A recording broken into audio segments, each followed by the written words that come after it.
The reservation was made 3 weeks ago. Sloane Whitfield had called the Wren table on a Tuesday morning, Miles still eating cereal at the kitchen counter, his spoon making lazy circles in the milk. "Table for 3, please. October 14th, 7 o'clock. It's my son's birthday."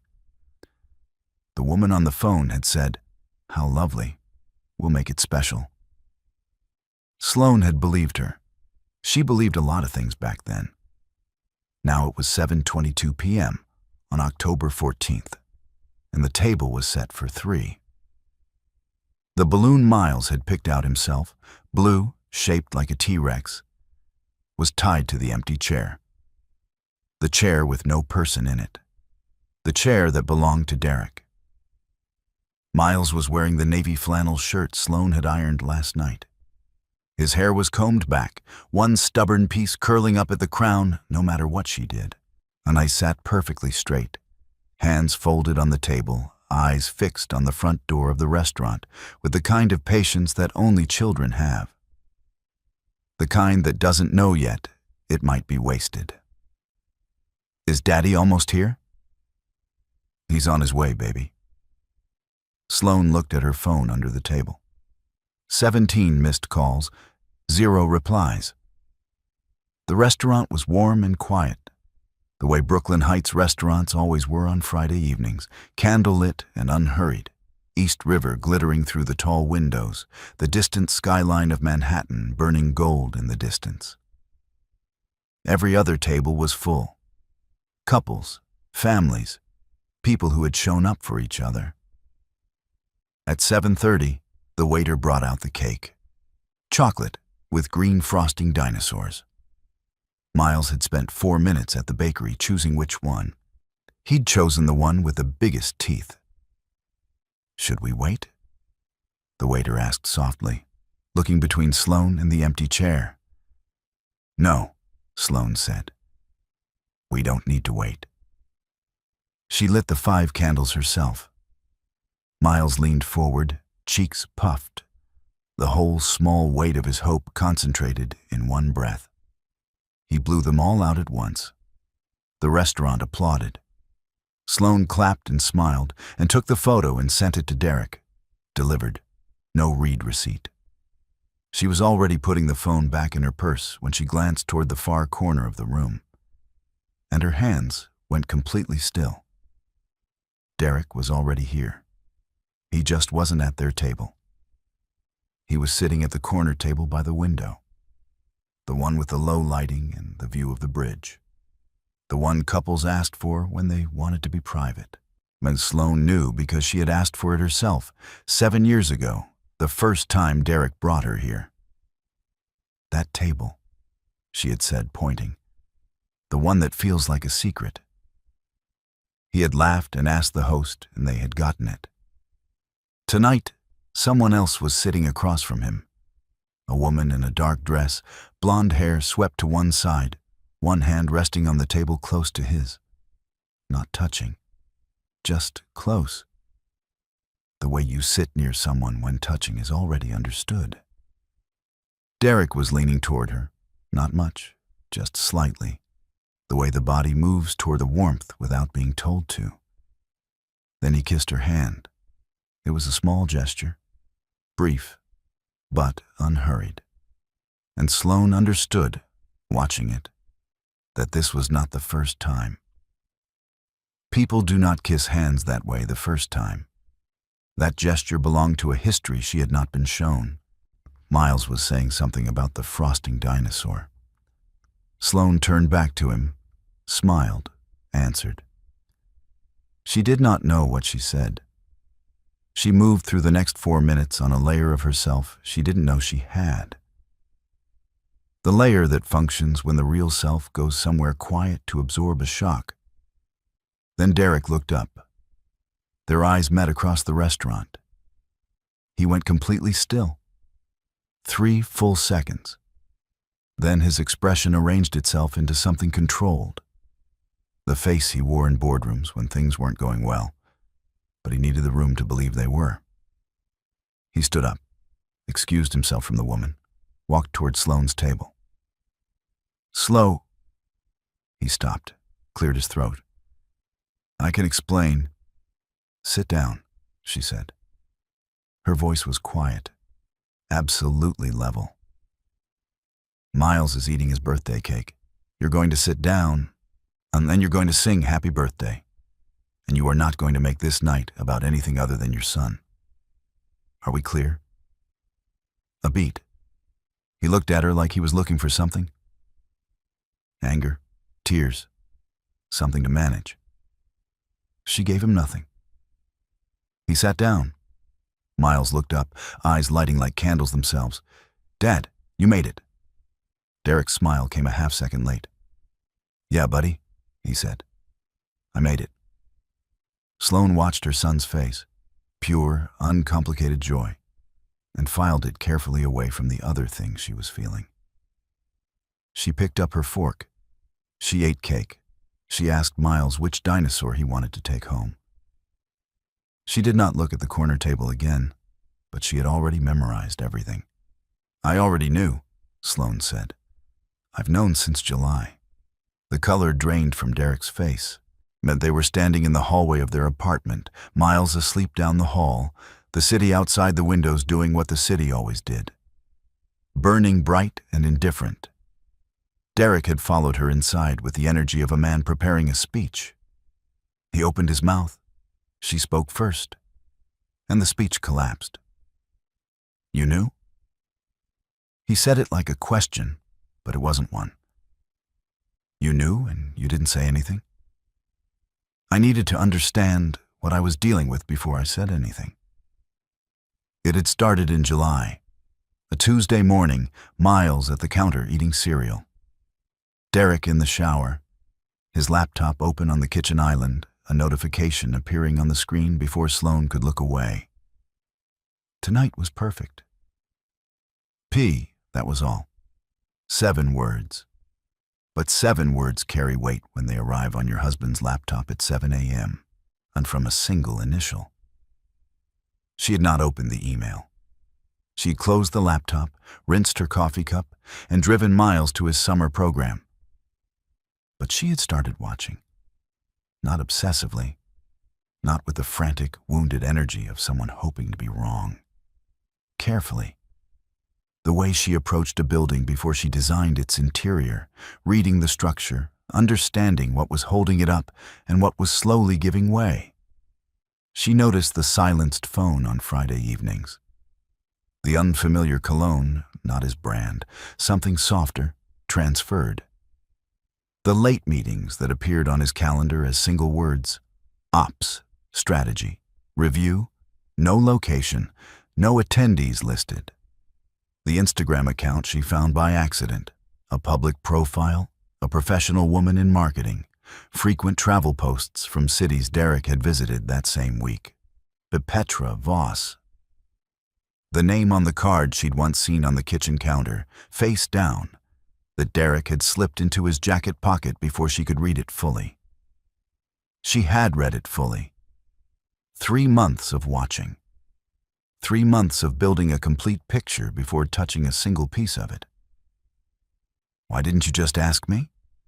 Derek said. Sloane looked at him. "Because men like you don't answer that question honestly when asked directly. They answer it when they're out of options." She picked up her pillow from the bed. "You can have the room. I'm sleeping with Miles tonight." She walked down the hall. She didn't slam the door. The soft click was much worse. She found it the next morning. Miles's iPad was on the kitchen counter, plugged in, screen dark. Sloane picked it up to move it out of the way, and the screen came on. A video thumbnail she didn't recognize. 42 minutes of recording from 3 weeks ago. Miles had been in Derek's home office. He did this sometimes. Set up the iPad on a shelf and pressed record because he'd seen Derek take video calls and wanted to pretend he was on one too. Usually, he recorded himself making faces at the bookshelf. Usually, Sloane deleted them and moved on. She pressed play. The angle was crooked, pointed slightly at the ceiling, the edge of the mahogany desk visible in the lower frame. but the audio was clear. Derek's voice first. "I need more time." Then a woman's voice, measured, unhurried, the voice of someone accustomed to being the most composed person in any room. "You don't have more time, Derek.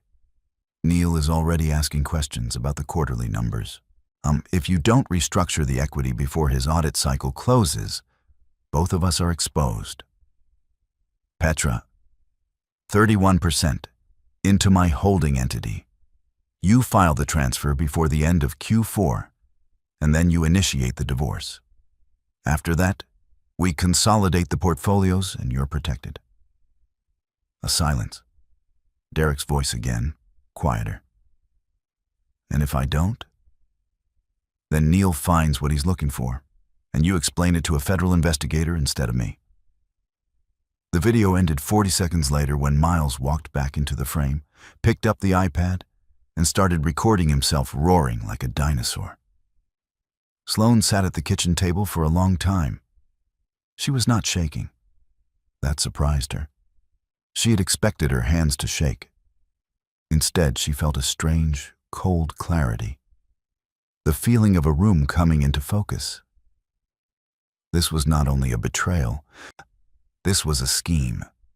And Derek, the man she had watched charm investors and intimidate competitors for 4 years, was not the architect of it. He was the target of it.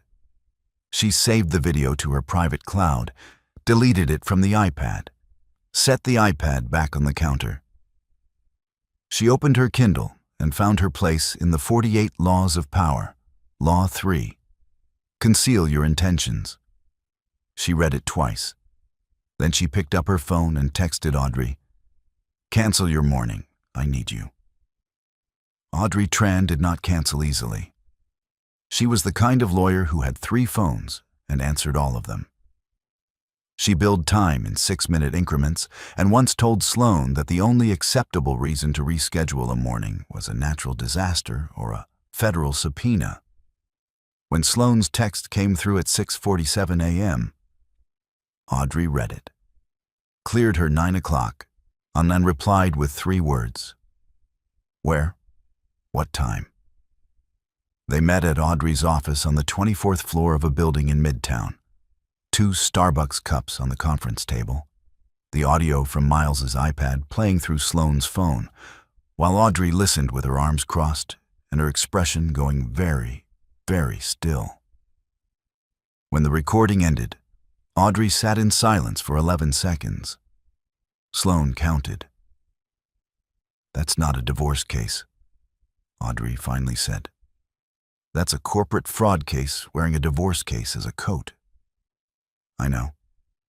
We need someone inside Callaway Capital." "I know that too." Sloane opened her bag and slid a printed email across the table. "He already contacted you." The email had arrived in Audrey's inbox at 11:54 the previous night. Sender, N. Dunbar. Subject line, regarding Callaway Capital, urgent and confidential. Merbati. 4 sentences asking for a meeting. Audrey had assumed it was a prospective client she hadn't placed yet. She hadn't placed it because she hadn't known, until this moment, who Neil Dunbar was. They met him the following afternoon at a coffee shop in Tribeca. Small, no cameras near the door. The kind of place where the ambient noise swallows conversation. Neil Dunbar arrived 5 minutes early. He was already seated back to the wall, watching the entrance. A man who had been looking over his shoulder for a while. 6 months ago, he said without greeting, Petra Voss came to me with documentation of a transaction I handled in 2019. Nothing criminal, but interpretable. She made clear what she wanted in exchange for her silence. Which was? My cooperation, my silence on the equity restructuring, and my authorization codes for the Q4 audit cycle. He placed a folder on the table.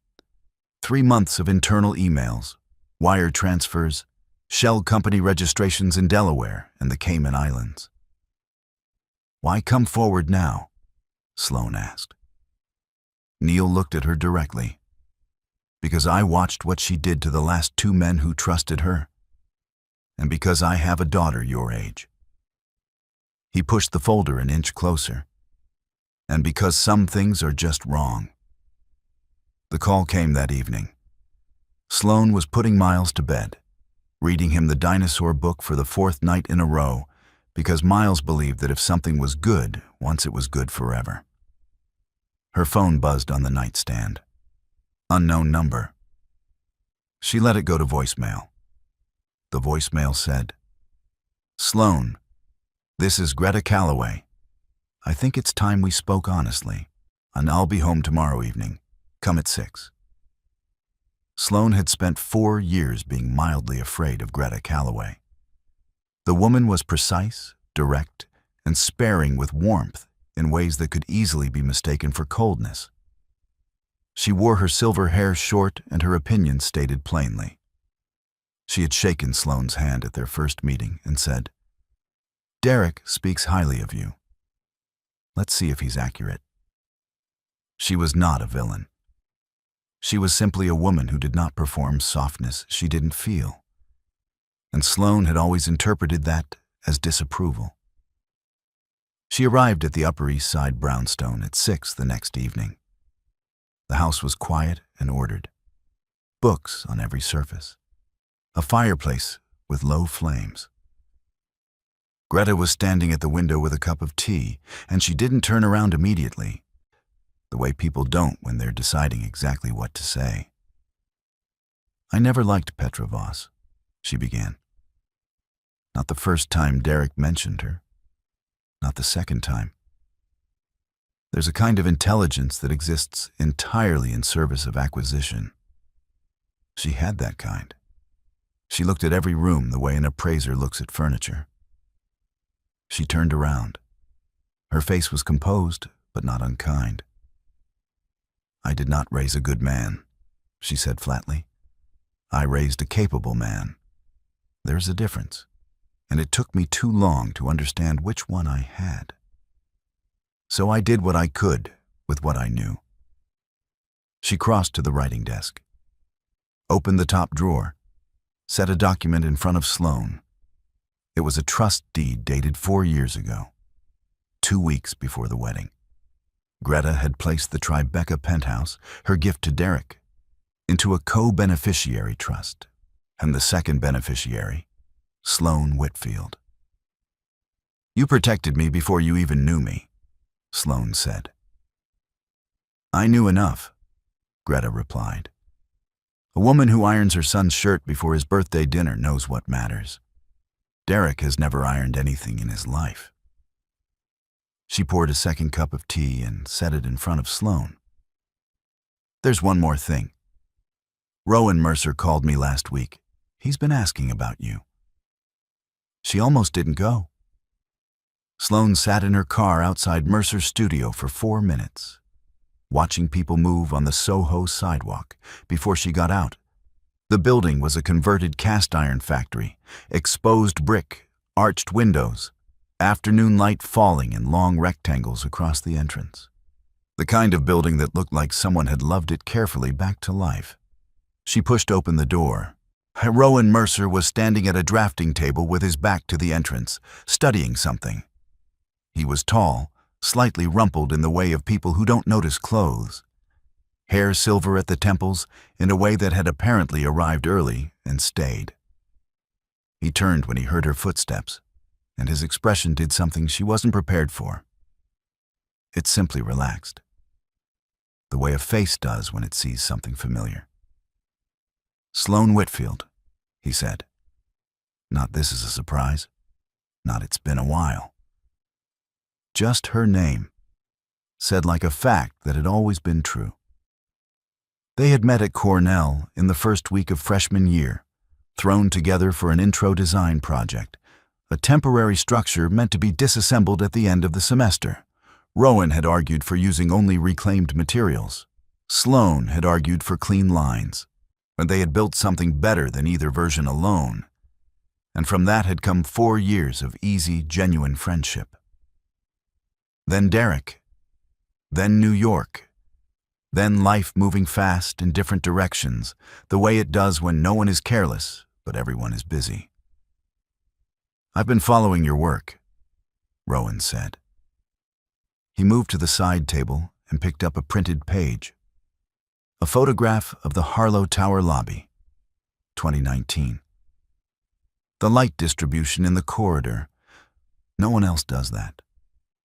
The way you pull natural light around a corner, it's a specific decision that most designers never consider. You recognized it. I taught you that technique. A small smile. I was hoping you'd remember who to credit. He showed her the proposal without ceremony. A design director position at Mercer's studio, focused on residential and boutique hospitality. Her name had been in the shortlist for 8 months. Before any of this, before the birthday dinner, before the folder of hotel receipts, before everything. "This isn't about what's happening with your marriage," he said. "It was never about that. It's about your work."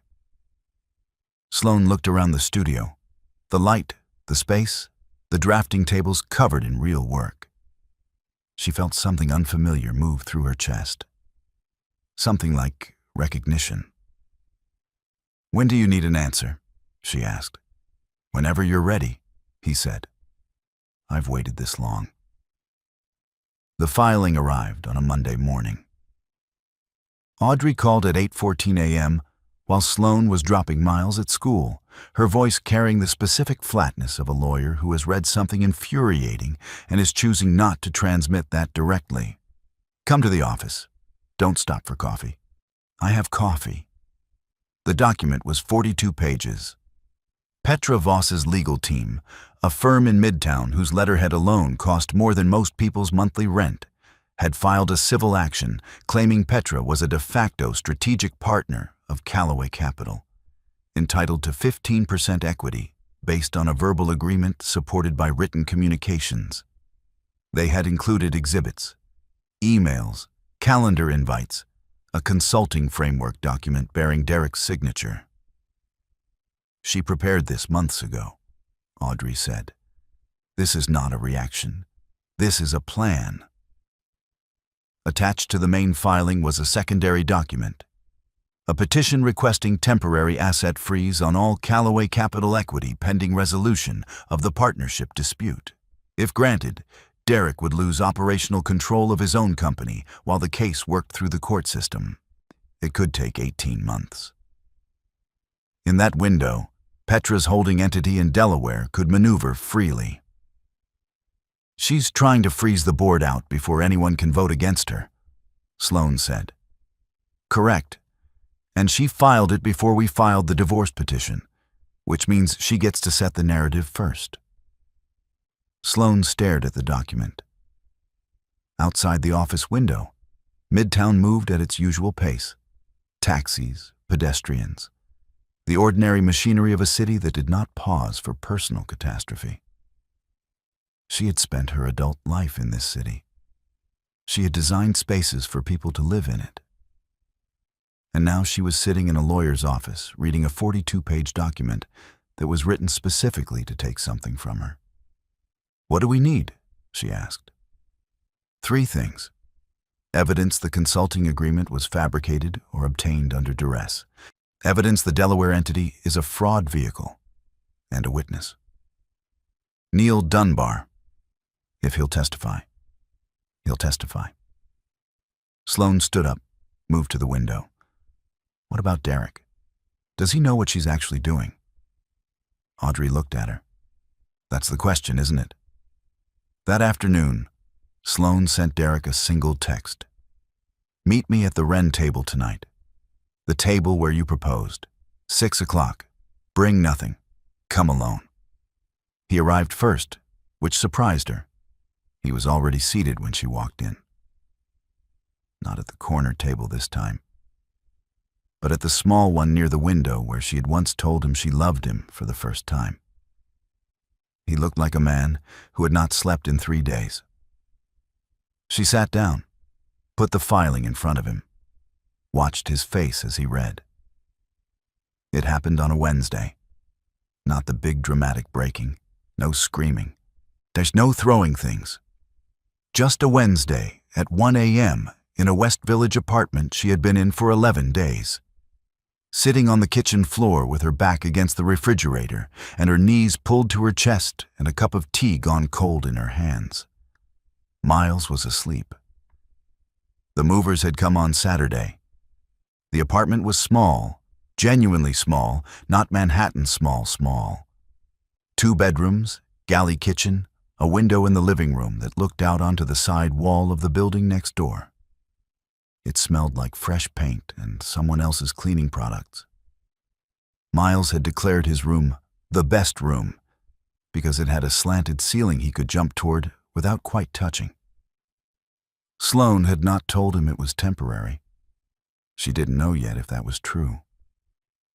On the kitchen floor at 1 a.m., she let herself do the things she had not allowed herself to do in front of anyone.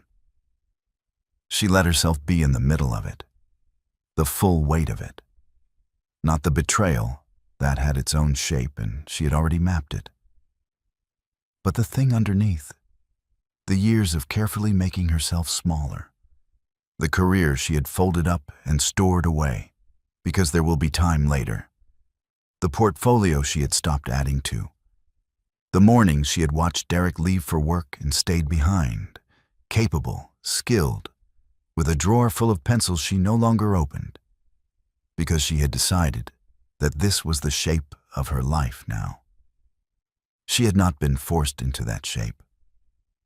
That was the part that hurt the most. She had walked in voluntarily. She cried for a while. There was no one watching, so she let it be what it was. Then she got up, washed her face, and made fresh tea. Opened her laptop. The business plan she had started sketching the week after the Wren table was still open in a tab. Rough notes, placeholder numbers, a name she'd typed, and then immediately second-guessed. Whitfield Design Studio. She read it, made 3 revisions, saved it. Her phone lit up. A text from Rowan at 2:09 a.m. I know it's late. I was reviewing the Kessler sketches you sent. They're beautiful, Sloane. I just wanted you to know that tonight. She sat with that for a moment. Then she typed back, "Thank you for saying that." She paused, then added, "I needed to hear it." She closed the business plan, put her phone face down, and for the first time since October 14th, she slept all the way through until morning. She was standing outside Audrey's building on a Tuesday morning when she noticed the woman, a mid-30s, dark coat, carrying a notebook instead of a phone. An unusual choice. She was leaning against the building's entrance column with the specific, practiced patience of someone who did this for a living. She looked up when Sloane approached. "Ms. Whitfield? My name is Cassidy Moore. I'm an investigative reporter with the Financial Times." Sloane looked at her. "How did you find me here?" "I've been looking for the person with the Callaway Capital documents for 6 weeks. Your lawyer is good at her job, but real estate filings are public record." Cassidy didn't apologize for the approach. "I'm not here to write a marriage story. I'm here because Petra Voss has done this before." They went upstairs. Audrey poured coffee and said nothing for the first 10 minutes. Just listened to Cassidy lay out her research on the conference table like someone assembling a machine. 3 companies in 5 years. Each one a privately held firm controlled by a single founding partner. Each one targeted through a personal relationship. Each one partially hollowed out before the principal understood what was happening. In the 2 previous cases, the founders had settled quietly. No press, no litigation. The damage absorbed in exchange for making the story disappear. Petra had disappeared with them and reappeared elsewhere. Callaway is the first time there's been enough documentary evidence to pursue a full case, Cassidy said. But only if the source is willing to cooperate. What does cooperation look like? Audrey asked. An on-record account, access to the documents. I don't need names beyond Voss and the entity structures. Sloane had been quiet throughout. Now she looked directly at Cassidy. My son's name does not appear anywhere in anything you write. Not his age, not his school, nothing. Agreed. In writing if you want. I want. Cassidy wrote it on a sheet from her notebook and signed it. Old-fashioned, but Sloane appreciated the gesture. After Cassidy left, Audrey sat back and studied Sloane. Once this goes to print, we lose control of the timeline. Courts move differently when the press is watching. Good, Sloane said. Petra has been operating in the dark for 5 years. I don't want to fight her there. She picked up her coat. Darkness is her advantage, not mine. He called on a Thursday night at 10:47. Sloane was at her desk, working through the preliminary plans for a residential project Rowan had assigned her. A brownstone renovation in Carroll Gardens. A couple expecting their first child who wanted the nursery to face east for morning light. She had been thinking about light a lot lately. The way it moved, what it revealed. She looked at Derek's name on her phone for 2 rings, then picked up. He didn't open with an apology or a question about the case or anything she had anticipated. He said, I miss Miles. I don't know how to do this, not seeing him every day. I don't know how to do that. His voice was different. The boardroom coating was gone. Underneath it, he sounded like a person. They met the next afternoon at the park near Miles's school. Miles ran immediately for the climbing structure, the one shaped like a pirate ship, and within 60 seconds was at the top, negotiating a truce between 2 other children about who had arrived at the crow's nest first. Derek and Sloane sat on the bench behind him. I'm not going to ask you to come back, Derek said. He was watching Miles, not her. I know that's not, I'm not going to ask you that. Okay. I just want to understand something. You watched for 3 months. You knew. And you still put Miles to bed every night and made his lunches and took him to swim lessons and didn't fall apart. Of course I didn't fall apart, Sloane said. He's my son. Derek was quiet for a moment. I lost the thread, he said finally. That's the only way I know how to say it. I had everything. A real thing. I had you and Miles, and something real. And I got so deep into building the company that I lost the thread of why I was doing it. And Petra was. She never looked like she needed anything from me. I mistook that for strength. I was wrong about what strength looks like. Sloane said nothing. Let it land. I know this doesn't fix it. No, she agreed. It doesn't. But I need you to know I'm not the same person I was at that table. Miles shouted from the top of the pirate ship. Dad, watch this. He jumped from the 3rd step, landed in the wood chips, threw both arms up. Derek stood up, clapping. Yeah, buddy, that's it. And for one unguarded second, watching his face, Sloane believed him. Not that it changed anything. But she believed him. Neil Dunbar called Audrey at 9:51 on a Friday night. He didn't say much, but he said there had been 2 men outside his building that evening. Standing on the sidewalk across the street, not speaking, just present. The particular kind of present that communicates a message without requiring words. They had been there for 40 minutes. Then they left. She knows, he said. Audrey called Sloane immediately after. They met at Audrey's office at 11 p.m. Audrey still in the clothes she'd been wearing at dinner, Sloane in a coat pulled over her pajamas. Both of them functioning on coffee and the specific adrenaline of a problem requiring immediate solutions. If Neil withdraws, we lose the inside corroboration, Audrey said. The documents alone are strong, but testimony transforms them. He won't withdraw, Sloan said. He's been carrying this for 6 months. He's not afraid of her. He's been choosing the right moment. She called Neil. He answered on the first ring. She told him they were moving up the timeline, that Audrey was filing for protective witness status first thing Monday morning, and that Cassidy Moore's article would publish before the court date, removing Petra's cover before she had time to maneuver. "Are you certain about the reporter?" Neil asked.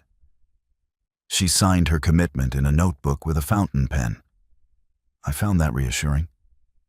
A pause. Then, almost nothing, but Sloan caught it. A small exhale that might have been a laugh. All right, Monday. After the call, Sloan sat in the conference room while Audrey drafted the protective filing. The city outside the windows was doing what it always did at midnight. Still lit, still moving, indifferent and magnificent.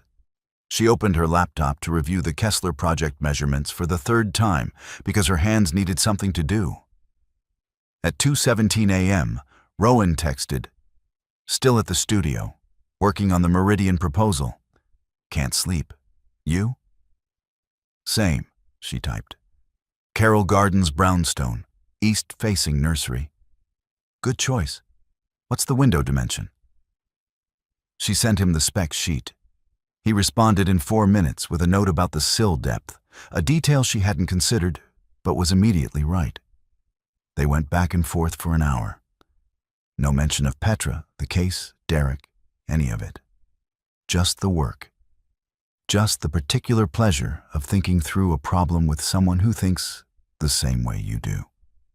At 3:30, she closed the laptop and felt not okay, exactly, but steadied. She drove home through empty streets and checked on Miles twice before she finally slept. The article published at 6 a.m. on a Thursday. Financial Times. Investigative. Cassidy Moore's byline. The headline was clean and specific. Serial equity scheme targets mid-market private firms. Inside 5 years of calculated fraud. By 6:45, Bloomberg had picked it up. By 8:30, the Wall Street Journal ran a shorter piece citing the FT's reporting. By 10 a.m., the SEC announced it had opened a formal investigation. The name Petra Voss appeared in all 3 publications, with a specific absence of softening language that signals a story the editors have verified exhaustively. Sloan was making Miles's breakfast when Audrey's text arrived. She read it, set her phone down, kept scrambling the eggs. "Moms, you're doing it wrong," Miles said from his chair. "I know how to scramble eggs." "You're going too fast. You have to go slow or they get rubbery." Sloan looked at her son, 5 years old, issuing instructions with complete confidence, and laughed. A real laugh, the sudden kind. "Where did you learn that?" "Miss Patterson at school. We made eggs." "Miss Patterson is right." Sloan slowed down. "Better?" "Much better." She plated his eggs, made his toast, poured his juice, and sat across from him while he ate and talked about the pirate ship at the park and the fact that dinosaurs would have been very good pirates because of their claws. She did not look at Bloomberg. She did not call anyone. She let the morning be what it was, ordinary and quiet, and hers. While 30 blocks away, a financial scandal was rewriting the story of the past 6 months into something that would follow Petra Voss's name for the rest of her professional life. At 11 a.m., Derek called. "You did this," he said. No accusation in it, just acknowledgement. "I provided evidence to a reporter investigating a fraud scheme. Everything I gave her was true." "I know." A long pause. "The board called an emergency session this morning. They're removing Petra's access retroactively. Neil is overseeing the audit himself." "Good." "Sloan." He stopped, started again. "Thank you. I know you didn't do it for me." "No," she said. "I didn't." She ended the call, stood at the kitchen window, looking out at the West Village street below, the bakery opening its awning, a woman walking a dog in a red raincoat, a delivery truck blocking half the lane, while the driver carried boxes with the patient efficiency of someone who had done this 1,000 mornings. Ordinary, continuous, still moving forward. She put on her coat and went to work. The second filing arrived on a Friday afternoon. Audrey called at 4:17 and said 4 words before anything else. "Don't react out loud." Then she read the filing. Petra's new legal team, a different firm, more aggressive, the kind with marble lobbies and partners who appeared on cable news, had attached a supplementary motion to the civil case. The motion argued that Sloan Whitfield had willfully exposed a minor child to legal proceedings and media scrutiny by leveraging a recording made without parental consent in a family residence, and requested that the family court review Sloan's primary custody status as a matter of protective concern for the child. "She's using Miles," Sloan said. Her voice was flat. "Yes. She's using my 5-year-old son as a pressure point because she has nothing else left." "Yes." Audrey's voice was steady. "And I need you to hear me when I say this. It's not going to work. It is a tactical filing from a losing position. But I needed you to know before you heard it elsewhere." Sloan was standing in the middle of her living room. Miles was in the next room watching his nature documentary, the one about ocean life, which he was currently obsessed with. And she could hear the narrator describing how a particular species of fish camouflaged itself on the ocean floor to avoid predators. She walked to the doorway, watched him for a moment. He was lying on his stomach, chin in both hands, completely absorbed. Safe, unaware, exactly as he should be. She walked back to the kitchen and picked up the phone again. "What does Derek know about this filing?"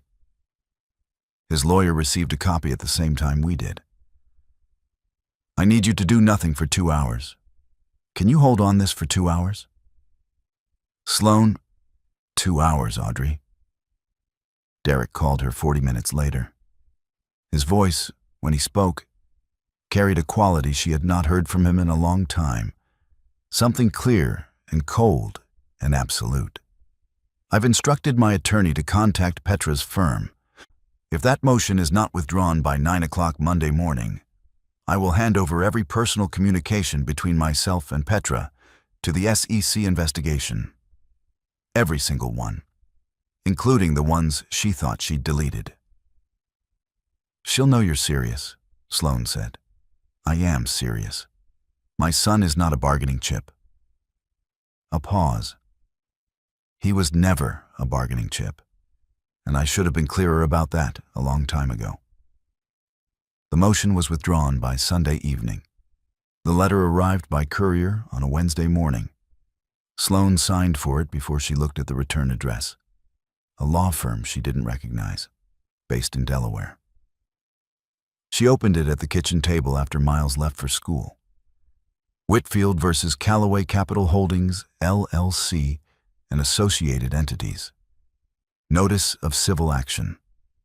12 pages. The short version.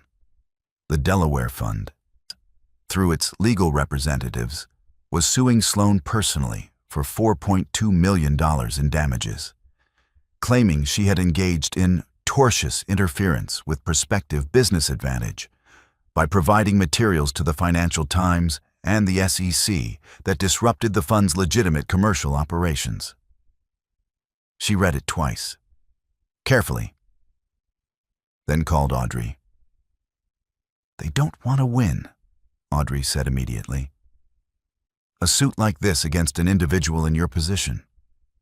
They know the numbers don't hold up. What they want is to drain your finances, occupy your attention, and make continuing this fight feel more expensive than settling." "I know." "Which means they're scared." I know that too. She was quiet for a moment. Outside the window, the West Village was doing its Wednesday morning routine.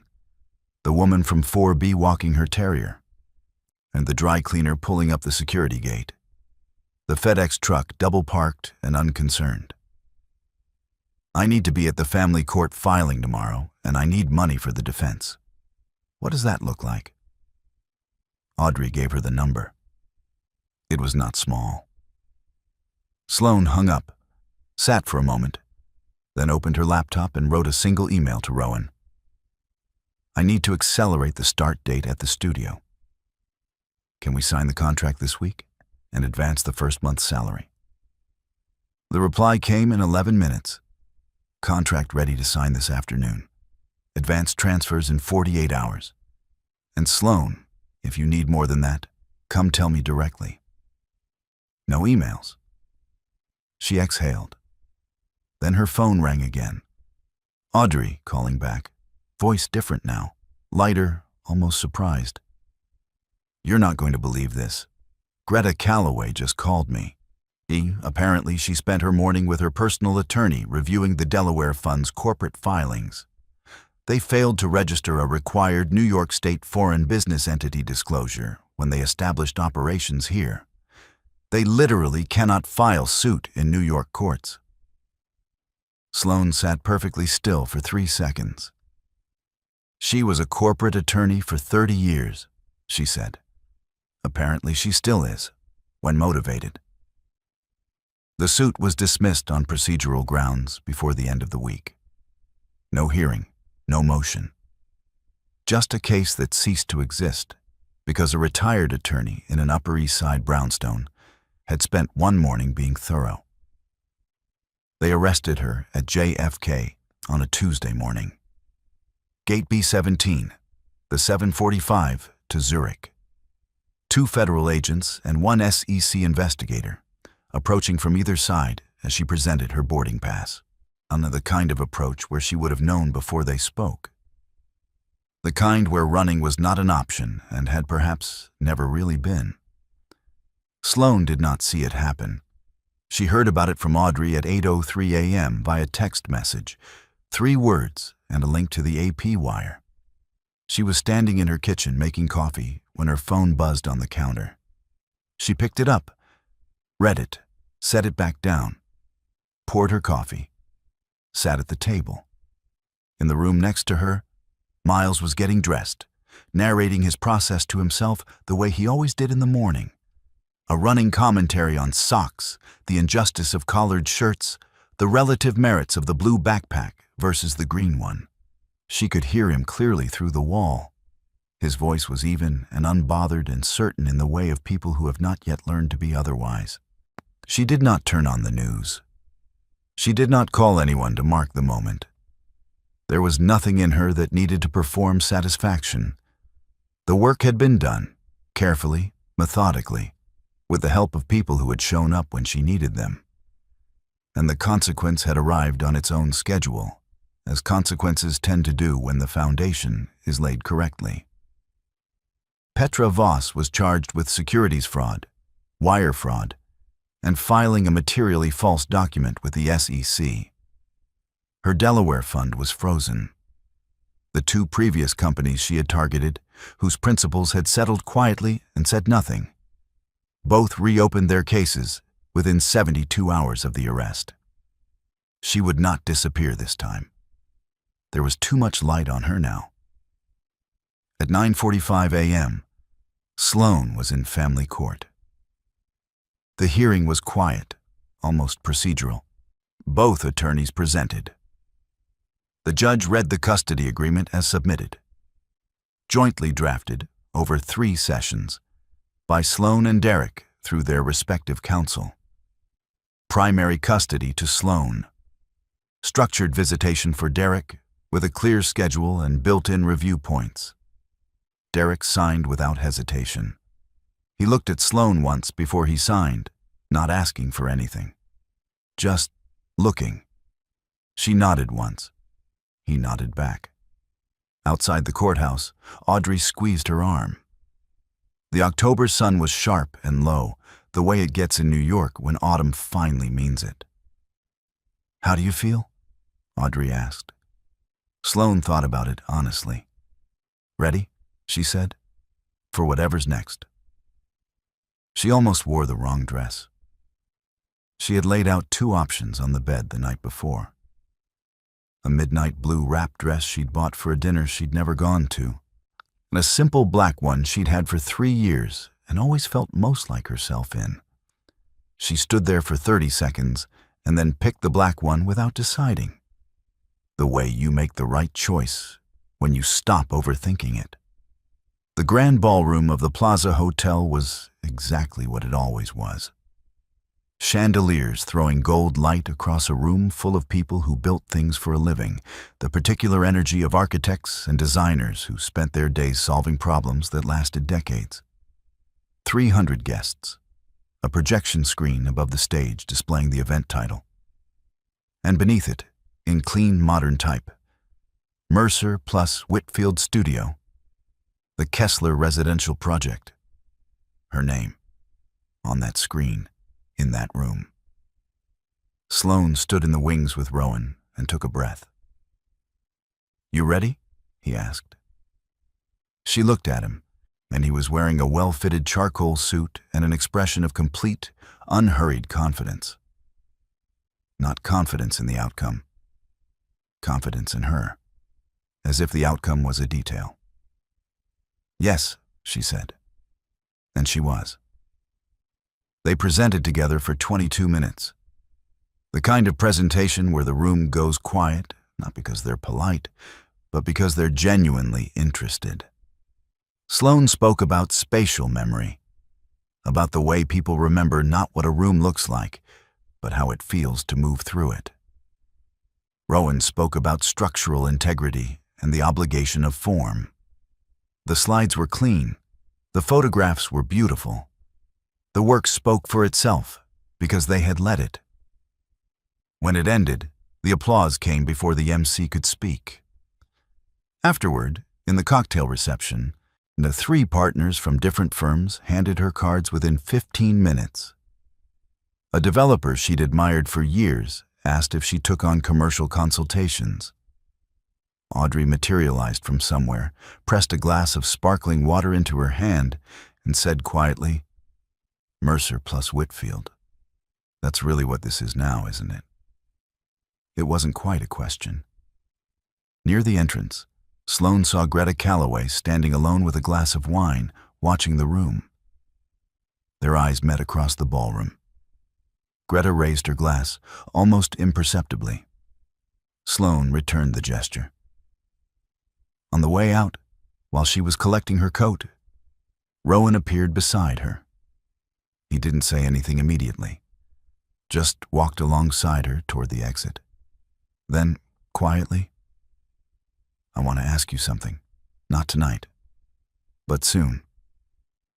"I know," Sloane said. He looked at her. "I've been waiting for you too," she said.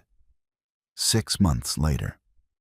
The Soho studio smelled like strong coffee and drafting paper, and faintly the cedar from the shelving unit that had arrived last week and taken Sloane and Rowan 3 hours to assemble because neither of them read instructions until it was too late to fix the first attempt. It was a Tuesday morning. The kind of unremarkable, quietly good Tuesday that people who have survived a difficult year learn to receive with both hands. Miles was at school. His room in the West Village apartment, which was no longer temporary, Sloane had signed a 2-year lease in January, was a landscape of books and plastic dinosaurs and a drawing taped to the wall that he had made for her birthday. A yellow house with a red door and 2 figures outside, one tall and one small, lost underneath a sun with too many rays. "Me and Mom," he had written underneath.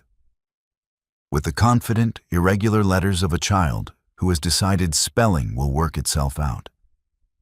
Derek came every Saturday. He arrived on time. He brought Miles home on time. He had completed the family counseling sessions the court required and had, by all evidence, continued them voluntarily. He did not ask to come back. He did not look at Sloane the way a man looks at something he's hoping to reclaim. He looked at her the way a person looks at someone they have hurt and are learning to respect from a different distance. That was enough. It was more than she'd expected. Petra Voss accepted a plea agreement in March. 11 years. The Delaware Fund dissolved. The 3 companies she had damaged were in various stages of recovery. Her name was in the public record now, and would remain there. Neil Dunbar sent Miles a birthday card in October with a gift card to a bookstore. Miles, who had no idea who Neil Dunbar was, declared it the best present because he got to choose. Greta Calloway had dinner with Sloane and Miles on the first Sunday of every month. She taught Miles gin rummy. She was teaching him to win without gloating, a lesson she applied to most areas of life. And Rowan had asked his question 2 weeks after the gala, standing on a street corner in Soho in December with snow just beginning to fall, in the specific, unhurried way of a man who was certain enough not to perform certainty. She had said yes, not because she needed saving, not because the story required it, but because she had looked at him. This patient, perceptive man who had seen her work before he saw her circumstances, who had waited without waiting, who had shown up in the particular way that good people show up, and felt what it was like to choose something freely, without fear, without filling a vacancy. That was new. That was worth choosing. On a Tuesday morning in April, she sat at her drafting table in the Soho studio with coffee and a set of plans for a young couple's first home in Brooklyn. East-facing nursery, morning light exactly where it should be. And worked until Rowan arrived at 9 with 2 more coffees and a correction about her windowsill measurement that was, again, exactly right. Outside, the city moved. The studio was full of light. Sloane Whitfield had built something that no one could take apart. Not because it was perfect, because it was hers. And that's where Sloane's story ends. Or maybe, more accurately, where it truly begins.